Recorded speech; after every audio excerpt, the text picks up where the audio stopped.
Cette vidéo est un message d'avertissement pour le peuple de Dieu. Nous allons parler d'un péché qui déplaît beaucoup au Seigneur et qui a causé beaucoup de destruction dans notre milieu. Il s'agit du péché de l'immoralité sexuelle. Je vais vous montrer quelques exemples de ce que ce péché peut faire dans la vie du croyant et même dans la vie de celui qui est ferme avec Dieu, car nous sommes tous sujets à tomber dans les tentations. Il y a même une phrase qui dit que les plus grands saints sont aussi susceptibles de tomber dans les pires péchés. Nous ne pouvons donc jamais penser que nous sommes à l'abri du péché de l'immoralité sexuelle, mais nous devons quotidiennement veiller et prier pour en être délivrés. Amen. Mais avant de commencer la vidéo, je vous demande de cliquer maintenant sur le bouton like, ça ne vous coûte rien et ça nous aide énormément. Abonnez-vous aussi si vous ne l'avez pas encore fait. Et si ces contenus vous plaisent, je vous demande de faire comme ces frères et sœurs qui se sont abonnés et qui par la suite ont décidé de devenir des membres officiels de notre chaîne en cliquant sur le bouton rejoindre. Nous remercions à chacun et à chacune d'entre vous pour votre soutien et pour votre générosité. Merci pour cette petite semence et soyez sûrs qu'elle fait toute la différence dans notre travail. Et pour commencer ce message, méditons sur l'exemple de David. David était un homme de Dieu, un homme consacré au Seigneur. Dieu l'a honoré et l'a fait roi d'Israël.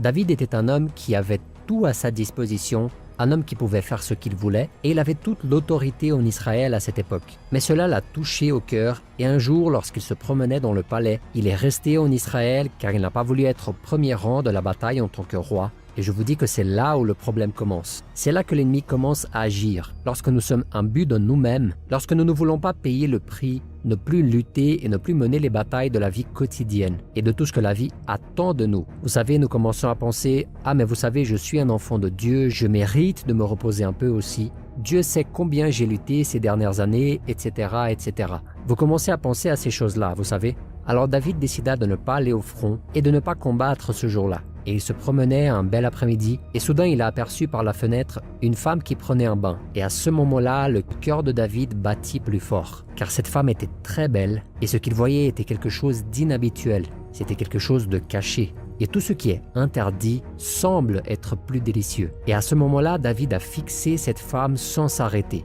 Et c'est là un autre problème. C'est une chose de regarder et d'être attiré envers quelque chose. Nous sommes tous plus par ce qui est beau et par l'apparence. La Bible nous dit que l'homme voit l'apparence, mais le Seigneur voit le cœur. Mais voir ce qui est apparent, c'est quelque chose qui est en nous. Ce n'est donc pas un péché de penser qu'une personne est belle et d'avoir cet avis, mais c'est un péché lorsque vous regardez 2, 3, 4 fois et que vous commencez à désirer cette personne sans cesse. Et c'est exactement ce qui est arrivé à David. Il a vu cette femme, il l'a trouvée très belle, et il l'a fait venir et il a découvert que cette femme était mariée. David est resté tellement aveuglé par le péché qu'il a alors pris une décision. Il a demandé qu'on place le mari de cette femme en tête de la bataille de l'armée d'Israël afin qu'il meure plus facilement au cours du combat.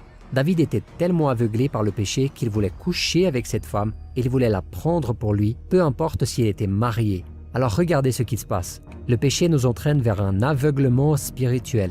Et nous allons en voir les conséquences car après que David a ordonné à cet homme d'être au front de la bataille, cet homme est mort et David a couché avec cette femme et de cette relation est né un fils. Seulement David est resté en silence après avoir commis cet acte. Après avoir péché et causé tout ce déshonneur, David est resté en silence et n'a rien dit à personne, mais Dieu, le créateur des cieux et de la terre, avait vu toutes les saletés que David avait commis. Dieu a donc envoyé un prophète pour accuser le péché de David, car la Bible dit que Dieu nous aime et a pitié de nous comme un père a pitié de son fils, mais Dieu discipline aussi les enfants qu'il aime. Dieu fit alors intervenir le prophète Nathan pour discipliner David.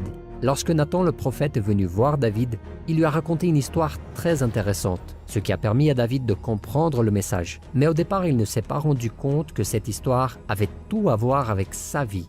Tout ce qui s'était passé à cette époque de la vie de David était décrit dans cette histoire. Lisons ensemble ce que dit la parole de Dieu.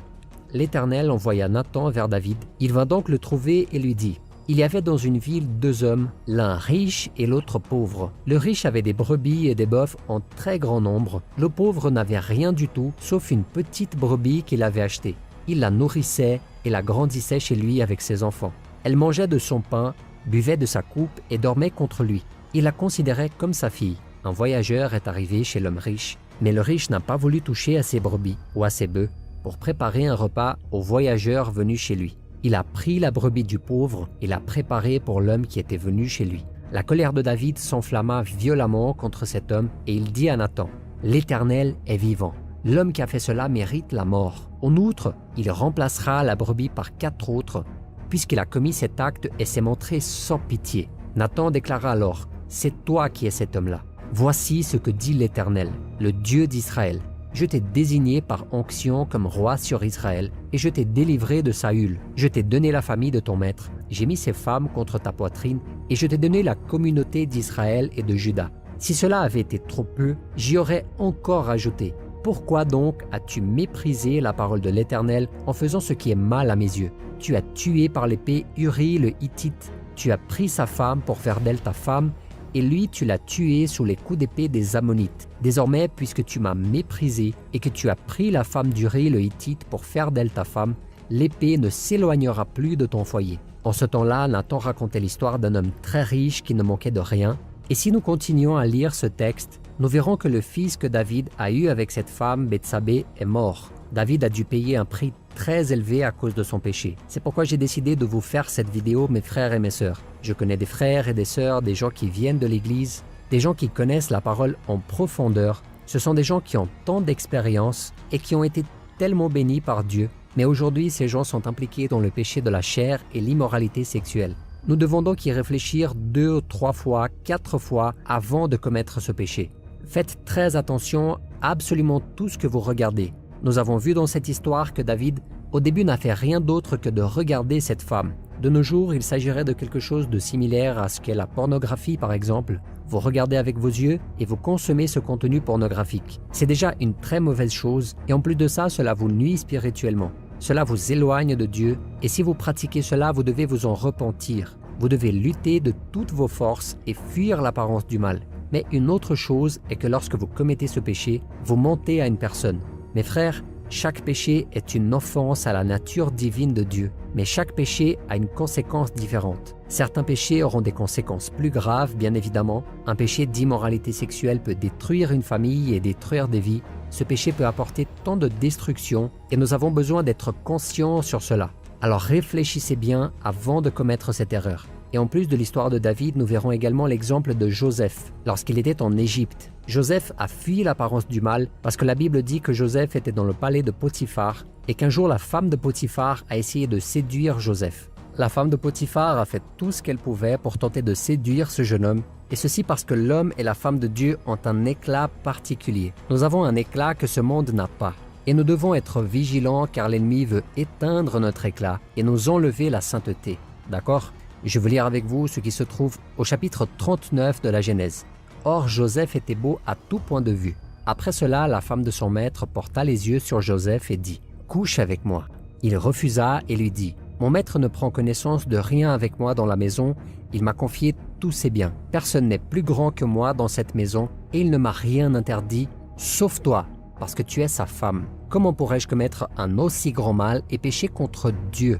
Elle parlait tous les jours à Joseph, mais il ne l'écoutait pas et refusait de coucher avec elle, d'être avec elle. Quel exemple, mes frères! Si Joseph voulait, il pourrait faire ce qu'il voulait avec cette femme parce qu'il était loin de la maison de ses parents, il était dans un pays lointain en Égypte et personne ne le saurait. En plus de ça, comme vous l'avez vu, il avait beaucoup d'autorité en occupant cette position dans la hiérarchie d'Égypte. Vous savez ce moment où vous pensez « Oh mais si je pêche ici, ma femme ne le saura pas, mon mari ne le saura pas, le pasteur de mon église et mes frères, personne ne saura rien. » Cela devient donc un facteur facilitant, car nous avons peur d'être vus par les gens. Nous avons peur d'être gênés devant les gens. Et je pense particulièrement que Joseph a dû penser à ce moment-là. J'ai eu une enfance si difficile. Mes frères m'ont vendu comme esclave. Je suis si seul en Égypte. Je sais particulièrement à quel point la solitude est difficile et à quel point il est difficile de rester célibataire aussi longtemps. Et je suis encore jeune, vous savez, en bonne santé. Je suis dans la fleur de l'âge, j'ai les hormones qui sautent et tout le reste. J'imagine donc que Joseph a pensé à tout cela à ce moment, mais en même temps il a pensé « Je ne peux absolument pas faire cela. Je ne peux pas déplaire à Dieu de quelque manière que ce soit. Car si je le fais, les plans du Seigneur pour ma vie risquent d'être retardés. Il se peut que j'entrave l'œuvre de Dieu dans ma vie. Alors je ne peux pas du tout le faire parce que je risquerais ma vie dans ce cas-là. » Et il est intéressant, mes frères et mes sœurs, de noter que Joseph a compris que tout péché est un péché contre Dieu. Il a ajouté « Comment pourrais-je commettre un aussi grand mal et pécher contre Dieu ?» C'est donc ce qui doit nous dissuader le plus de pécher. Pas seulement le fait que d'autres personnes puissent un jour découvrir ce que nous avons fait, mais la pire chose qui puisse arriver est de déplaire à Dieu et de pécher contre lui. Ainsi, mon frère et ma sœur, vous qui êtes tentés, sachez que le meilleur moyen de vaincre le péché est d'aimer Dieu par-dessus tout. Si vous aimez Dieu, vous voudrez faire les choses qui le glorifient lui. C'est la meilleure façon de gagner, même quand il n'y a personne qui vous regarde. C'est ce qui vous fortifiera, même lorsque le diable vous aura tout servi sur un plateau. Et je vous garantis que même face à tous les plaisirs de ce monde, vous devrez penser de cette manière-là. Amen. J'aime beaucoup une phrase d'Augustin qui dit « Aimez Dieu et faites ce que vous voulez ». La seule chose qu'un chrétien doit comprendre profondément, je le répète, aimez Dieu et faites ce que vous voulez. Est-ce que vous comprenez ce que cela veut dire? C'est que si vous aimez Dieu vraiment comme il se doit, de tout votre cœur, vous savez, de toute votre âme et de toute votre intelligence, vous ne voudrez faire que ce qui lui plaît. C'est ce que Jésus a dit dans le chapitre 14 de Jean. Il a dit « Si vous m'aimez, vous obéirez à mes commandements ». C'est aussi simple que ça. Si nous aimons Dieu, nous voudrons marcher en sa présence, nous voudrons faire ce qui plaît au Seigneur. Amen. Et pour conclure, je voudrais lire avec vous ce que l'apôtre Paul a dit dans le chapitre 6 de 1 Corinthiens. « Fuyez l'immoralité sexuelle. Tout autre péché qu'un homme commet est extérieur à son corps, mais celui qui se livre à l'immoralité sexuelle pêche contre son propre corps. Ne le savez-vous pas? Votre corps est le temple du Saint-Esprit, qui est en vous et que vous avez reçu de Dieu. Vous ne vous appartenez pas à vous-même, car vous avez été rachetés à un grand prix. Rendez donc gloire à Dieu dans votre corps et dans votre esprit qui appartient à Dieu. Amen. Si vous êtes célibataire, cette parole vous aidera beaucoup à attendre le bon moment avec le Seigneur. Et si vous connaissez déjà la parole, vous comprenez que si vous couchez avec quelqu'un en dehors du mariage, cela peut détruire votre vie spirituelle. Alors mes frères et mes sœurs, attendez votre tour patiemment. Vivez la sainteté. Ça ne sera pas facile, je sais. Nous serons toujours exposés aux convoitises de la chair. Peut-être vous pouvez tomber dans le péché de la masturbation, ça sera très difficile, mais n'abandonnez pas le combat. Et par la grâce de Dieu, le Seigneur mettra une personne spéciale dans votre vie. Soyez-en sûrs. Aujourd'hui, c'est quelque chose d'impensable parce que le monde est tellement déformé. L'inversion de valeur est tellement grande que si vous dites que vous attendez dans le Seigneur la bonne personne pour avoir des relations sexuelles seulement après le mariage, les gens se moqueront probablement de vous, vous critiqueront, ne seront pas du tout d'accord, mais cela vaut la peine de servir le Seigneur et de faire sa volonté. Ça vaut la peine d'être fidèle à Dieu. Parce que Dieu vous regarde tout le temps, mon frère et ma sœur. N'ayez aucun doute à ce sujet. Peut-être que vous avez l'impression que tout est en vain et que l'attente de Dieu ne résout rien. Mais sachez que le Dieu créateur du ciel et de la terre agira en votre faveur au moment opportun. Au moment voulu, il exaucera les désirs de votre cœur parce que vous avez fait de votre plaisir de faire la volonté du Seigneur. Voici la promesse de Dieu pour votre vie. Si vous le voulez et si vous obéissez au Seigneur, vous mangerez ce qu'il y a de meilleur dans ce pays. Amen. Je suis sûr que Dieu vous bénira.